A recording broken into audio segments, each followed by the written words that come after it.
తప్పనిసరిగా ఈరోజు ప్రస్తుత పరిస్థితుల్లో భావి భారత ప్రధాని నరేంద్ర మోడీ గారు ఎవరైతే ఉన్నారో ఆయన యొక్క చేసినటువంటి సేవలు భారతదేశాన్ని మరి ప్రపంచ స్థాయిలోనే ఉన్నత స్థానంలో నిలబెట్టిన మహనీయుడు. కాబట్టి ఇంకా భారతదేశం అభివృద్ధి చెందాలంటే ఆయన సేవలు తప్పనిసరిగా ఈ భారతదేశానికి అవసరం. ఈ రోజున భారతీయ జనతా పార్టీ అనేక రకాలుగా ఆలోచించి ఒక సామాన్య కార్యకర్త అయినటువంటి భూపతిరాజు శ్రీనివాస వర్మ గారిని ఎంపిక చేసి ఈ యొక్క నరసాపురం పార్లమెంటును అభివృద్ధి చేయాలనే సంకల్పంతో మరి ఒక సామాన్య కార్యకర్తకు ఆయన టికెట్ ఇవ్వడం జరిగింది.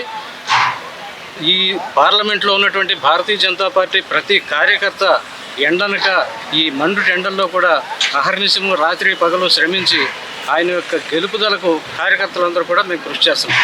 ఈరోజు చూస్తూ ఉంటే భారతీయ జనతా పార్టీ నరేంద్ర మోడీ గారు ఏదైతే అయోధ్య రామ మందిరం ఆ యొక్క నిర్మాణాన్ని పురస్కరించుకుని యావత్ భారతదేశం ఆంధ్రప్రదేశ్ అంతా కూడా ఈ రామనామ జపం ఇంకా తరిస్తూ ఆ జపంలో తడిసినటువంటి ప్రజలు ఇంకా తీరుకోలేదు. ఆ యొక్క రామ జన్మభూమి సారాంశము ఆ ఫలితము కూడా ఈ యొక్క ఎలక్షన్లో నరేంద్ర మోడీ గారికి అఖండ మెజారిటీ సాధించి పెడుతుంది.